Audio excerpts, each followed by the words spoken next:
siya ng hininga sa lalim ng balon. Ngunit, tinapangan niya ang kanyang loob at patuloy na bumaba sa balon. Dumiretso siya sa paglakad papunta sa ilaw. Nang makita niya ang isang palasyo na kumikinang. At doon may isang prinsesang nakaupo at biglang nabighani ang kanyang puso. Natural na kagandahan ng prinsesa.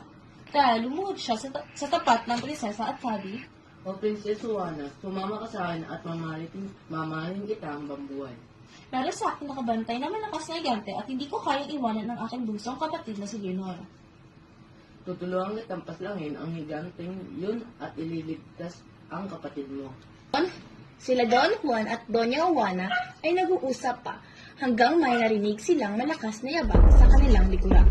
Si Don Juan ay naging alerto at nilabas ang kanyang espada, habang si Doña Juana ay nagulat.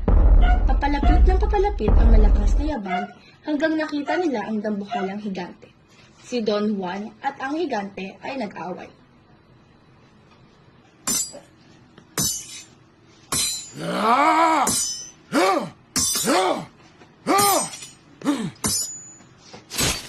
Natapos na ang away ng dalawa. Si Don Juan ay nanalo.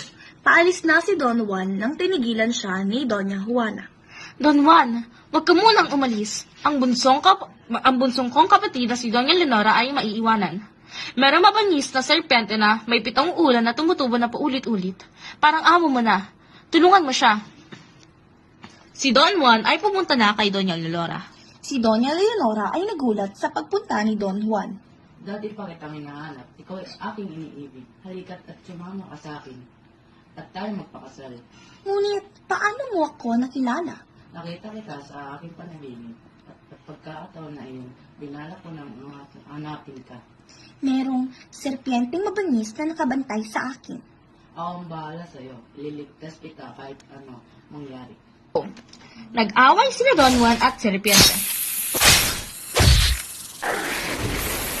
Ginamit si Don Juan ang binigay ni Doña Leonora na mahiwagang tubig upang di na bumalik ang ulo ng serpiente. At sa huli, natalo ni Don Juan ang serpiente. Naakyat ni Don Juan ang magkapatid na sila Doña Juana at Doña Leonora.